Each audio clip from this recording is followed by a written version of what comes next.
মেয়েরা কি রাতে চুল ছেড়ে দিয়ে ঘুমাতে পারবে? সবাসের সময় শরীরে যে কাপড় থাকে সেটা পরে নামাজ হবে কিনা যদি সেখানে কোনো নাপাক না লাগে? আমার বয়স 24, কিন্তু আমার অনেকগুলো চুল পেকে গিয়েছে, সেগুলো তুলে ফেলা বা কালার করা জায়েজ হবে কি? আমার স্বামীকে আমি অনেক ভালোবাসি, কিন্তু আমার স্বামী আমার প্রতি আন্তরিক নয়, আমার করণীয় কি? বাথরুমের বাইরে বিসমিল্লাহ বলে বাথরুমে ওযু করলে ওযু হবে? পরিবার অশান্তি দূর করার কিছু বিষয় বলুন।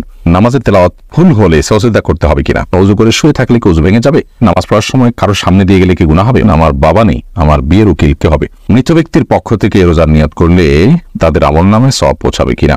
জামাতে প্রথম কাতারে ফরজ নামাজ আদায় করার সময় যদি ওযু ভেঙে যায় তাহলে করণীয় কি?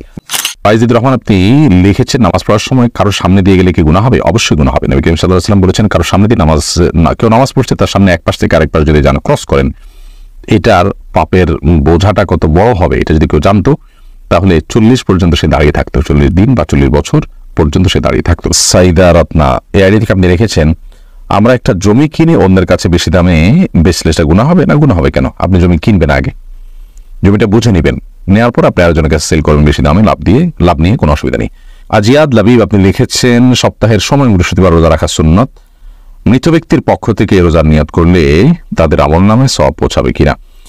নফল আমল, বিশেষ করে সিয়ামের আমল মৃত ব্যক্তির তরফ থেকে করার ব্যাপার বিভিন্ন হাদিস পাওয়া যায়, বিধায় তাদের তরফ থেকে আপনি নফল রোজা রেখেই তাদেরকে সওয়াব পৌঁছানোর নিয়ত করতে পারেন, আমি তাহলে তাদের আমলনামাতে দিবেন ইনশাআল্লাহ। এরপরে পাপিয়া হাসান আপনি লিখেছেন আমার স্বামীর সিগারেট খাওয়া কিভাবে বন্ধ করব? আমি আর চেষ্টা করে পারছি না। আপনি আপনার চেষ্টাকে অব্যাহত রাখুন, সেই সাথে দোয়াও করুন, তবে তার এই পাপের বোঝা তিনি বহন করবেন। আপনি আপনার চেষ্টা করেছেন, দাওয়াত পেশ করেছেন, আপনি চেষ্টা করে যাচ্ছেন এবং স্বামী স্ত্রীর মধ্যে একে অন্যের কাছে আর্গুমেন্ট করে দাবি আদায় করা যে কোনো জিনিস অনেক বেশি সহজ। কিছু অমানুষ এবং একান্ত কিছু আপনার শক্ত হৃদয়ের মানুষ হলে তাদের কথা ভিন্ন। তো আপনি সেই চেষ্টাটা অব্যাহত রাখবেন। আপনার হাতে যে পাওয়ার আছে এজ এ স্ত্রী, আপনার স্বামীকে আর্গুমেন্ট করে, আবেদন করে, আবদারের মাধ্যমে, ভালোবাসার যে দাবি আছে সে দাবি দিয়ে আপনি তাকে আপনার কথা শোনানোর জন্য আপনি চেষ্টা করবেন বিনয়ের সাথে। সেই চেষ্টা আপনি অব্যাহত রাখলেন, তারপর না করলে তিনি পাপিষ্ট হবেন, আপনার কোনো দায় নেই, আপনি সবর করলে আল্লাহ তাআলা আপনাকে আজর দিবেন। তাজিদুল ইসলাম লস্কর আপনি লিখেছেন নামাজের তেলাওয়াত ভুল হলে সজদা করতে হবে কিনা? তেলাওয়াতের মধ্যে যদি বড় ভুল হয়, যেটাকে লাহনি জালি বলা হয়, অর্থের মধ্যে বিকৃতি ঘটে গেছে, আপনি অল্প একটু তেলাওয়াত করছেন সেখানে বড় ধরনের ত্রুটি ঘটে গেছে, তাহলে সেক্ষেত্রে তো আপনার সালাতই হবে না। আর যদি সামান্য ছোটখাটো ভুল হয়, একটু মদ গুন্নায় রিসিদি হয়, তাহলে তার ফলে কোনো অসুবিধা নেই, সজদা করতে হবে না তার জন্য। আর আলম আপনি লিখেছেন ওযু করে শুয়ে থাকলে কি ওযু ভেঙে যাবে? ঘুম না আসলে এমনি শুয়ে থাকলে না, ওযু করে যে শুয়ে থাকলে ওযু ভেঙে হয়ে যাবে এমন কোনো কথা নেই, বরং আপনার ওযু করে যদি আপনি শুয়ে ঘুমিয়ে পড়েন তাহলে সেক্ষেত্রে আপনার ওযু ভেঙে যাবে। আর যদি না ঘুমান, জেগে থাকেন, তাহলে ঘুম ভাঙবে না। এমডি আজিজুল ইসলাম হৃদয় আপনি লিখেছেন পরিবার অশান্তি দূর করার কিছু বিষয় বলুন। পরিবার অশান্তির জন্য দূর করার জন্য আমরা ইতিপূর্বে বলেছি স্বামী স্ত্রী উভয়ে দিন চর্চা করা, আল্লাহর কাছে পরিপূর্ণভাবে নিজেকে সারেন্ডার করা, এটা জরুরি। এটা না হলে অশান্তি কখনো দূর করা সম্ভব নয়। যখন আমরা আল্লাহর কাছে সারেন্ডার করা শিখবো তখন আমাদের মধ্যে ধৈর্য আসবে, আমাদের মধ্যে সবর আসবে, আমাদের মধ্যে অল্প তুষ্টি আসবে, আমাদের মধ্যে একজন অন্যজনকে মেনে নেওয়ার মানসিকতা আসবে। নবী করিম সাল্লাল্লাহু আলাইহি ওয়াসাল্লামের পারিবারিক জীবনকে আমাদের স্টাডি করা উচিত, কিভাবে তিনি পারিবারিক জীবন যাপন করেছেন, কতটা ধৈর্যের সাথে তিনি এই পরিস্থিতিগুলোকে মোকাবেলা করেছেন যেগুলোর সম্মুখীন আমরাও হয়ে থাকি, সেটা আমাদের স্টাডি করা দরকার। সেই সাথে বিবাহ থেকে নিয়ে বিবাহর পরে আল্লাহর নাফরমানি থেকে পরিবারগুলো দূরে থাকাও দরকার। যেখানে আল্লাহর নাফরমানি হয়ে থাকে সেখানে শান্তি থাকে না, যেন হারাম কাজ থেকে বেঁচে থাকলে ইনশাআল্লাহ বিদিন আল্লাহ রাব্বুল আলামিন শান্তি দান করবেন। নাজমুল ইসলাম আপনি লিখেছেন আমি ভারত থেকে বলছি, অপবিত্র অবস্থায় কি ওয়াজ শোনা যাবে? কোনো অসুবিধা নেই। এরপরে এআর তানজিন আপনি লিখেছেন বাথরুমের বাইরে বিসমিল্লাহ বলে বাথরুমে ওযু করলে ওযু হবে, কোনো অসুবিধা নেই। সূরা পারবেন আপনি ইউটিউবে আমাদের এখানে প্রশ্ন করেছেন আমার বাবা নেই, আমার বিয়ের উকিল কে হবে? আপনার বাবা যদি না থাকেন তাহলে সেক্ষেত্রে আপনার চাচা হতে পারেন। নবী সাল্লাল্লাহু আলাইহি ওয়াসাল্লাম বলেছেন আম্মুর রাজুলে সিনওয়াবি, একজন ব্যক্তির বাবারা থাকলে তার চাচা হলেন বাবার মতো। আপনার দাদা যদি থাকেন তিনি আপনার অভিভাবক হতে পারেন, বড় ভাই থাকলে তিনি আপনার অভিভাবক হতে পারেন, আপনার রক্ত সম্পর্কীয় আত্মীয়দের মধ্যে থেকে যারা আছেন তাদের কেউ না কেউ আপনার অভিভাবক হতে পারেন। তারা কেউ যদি আপনার অভিভাবক হওয়ার মতো না থাকেন বা তারা কেয়ার না করেন বা আপনার অভিভাবকত্ব তারা করতে না চান, কোনো আগ্রহ তাদের না থাকে, এরকম যদি হয় তাহলে সেক্ষেত্রে আপনার মামা থাকলে তিনি হতে পারেন, বা আপনার মহল্লা মসজিদের কোনো ইমাম সাহেব আলেম থাকলে তিনি আপনার অভিভাবক হতে পারেন। এর মধ্যে আপনি অচেনা অজানা আপনার অন্য কাউকে উকিল বানানোর প্রয়োজন নেই, বিশেষ করে যদি আপনার রক্ত সম্পর্কীয় আত্মীয়দের মধ্যে কেউ থাকে। সঞ্জিদা জান্নাত সঞ্জু আপনি লিখেছেন আমার স্বামীকে আমি অনেক ভালোবাসি, কিন্তু আমার স্বামী আমার প্রতি আন্তরিক নয়, আমার করণীয় কি?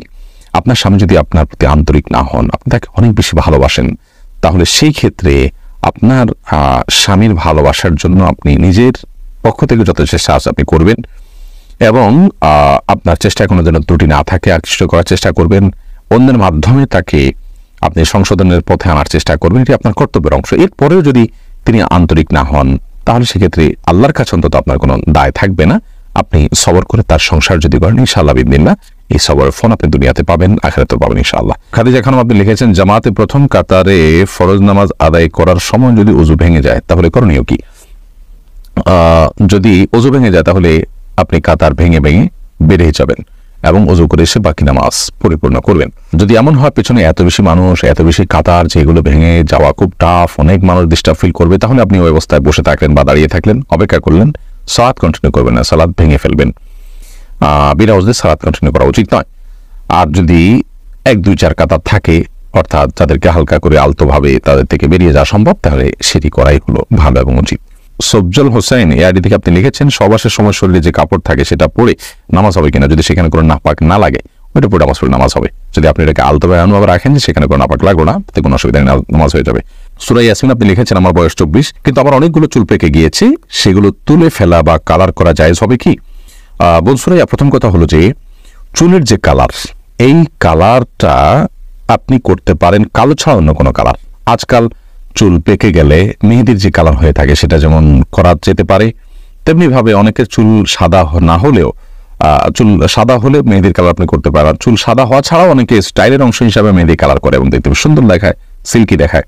তো আপনি এইভাবে যদি কালার করেন সেটা আপনার জন্য জায়েজ আছে, কারণ নবী করিম সাল্লাল্লাহু আলাইহি ওয়াসাল্লাম বলেছেন, গায়রু হাদা শাই ওয়া জানিবুস সাওয়া, তোমরা তোমাদের সাদা চুলকে পরিবর্তন করো অন্য কালার দ্বারা, তবে কালো বা ব্ল্যাক কালার অ্যাভয়েড করবে। এর পাশাপাশি সাদা চুল যেগুলো পেকে যাওয়া চুল সেগুলো তুলে ফেলা আমাদের স্বাস্থ্যের জন্য ভয়ঙ্কর ক্ষতিকর, এ বিষয়ে অনেকটা বক্তব্য আছে এবং আজকের বিজ্ঞানও এ বিষয়ে আপনার একমত যে সাদা বা পাকা চুল এটা মানুষের তুলে ফেলাটা তার জন্য নানা দিক থেকে ক্ষতিকর হতে পারে। তো সেজন্য এই কাজটি করা যাবে না। আর কালো কালার করা যাবে না, কারণ তাতে এক ধরনের বয়স লুকানোর প্রচেষ্টা থাকে। এখন কেউ প্রশ্ন রাখতে পারেন, তাই একজন তরুণ, তিনি তার বয়স লুকানোর কিছু নেই, তিনি আসলেই তরুণ, তাহলে সেক্ষেত্রে তিনি ব্ল্যাক করতে পারবেন কিনা? তো এর ব্যাপারেও জমহুর উলামায়ে কেরামের বক্তব্য হলো করতে পারবে না, কারণ হলো নবী করিম সাল্লাল্লাহু আলাইহি ওয়াসাল্লামের যে হাদিস আছে সেই হাদিসটা ব্যাপক, তিনি কোনো বয়সের জন্য ফিক্স করেননি। তার এই নিষেধাজ্ঞার পেছনে অন্য কোনো হিকমা বা রহস্য থাকতে পারে। সেজন্য যুবক হোক আর বৃদ্ধ হোক, সকল বয়সের মানুষ চুল পেকে গেলে সেটাকে ব্ল্যাক ছাড়া অন্য কোনো ন্যাচারাল কালার দ্বারা কালারফুল করবেন, যে কালার মাধ্যমে চুলের পাড়াতে কোনো স্তর বা লেয়ার পড়ে না, এরকম যে কোনো কালার তিনি করতে পারেন, কিন্তু ব্ল্যাক কালার দিয়ে পরিবর্তন করবেন না। যদি কোনো আলেম বলেন যেটা বয়স যারা তরুণ তারা তো আর লুকার কোনো অপশন নেই, বিধায় তারা ব্ল্যাক কালার করতে পারবে, কিন্তু এই মতটি সংখ্যাগরিষ্ঠ ওলামাদের মতের বিরোধী এবং পরিপন্থী মত। কামরুজ্জামান রনি লিখেছেন, মেয়েরা কি রাতে চুল ছেড়ে দিয়ে ঘুমাতে পারবে? কোনো অসুবিধা নেই।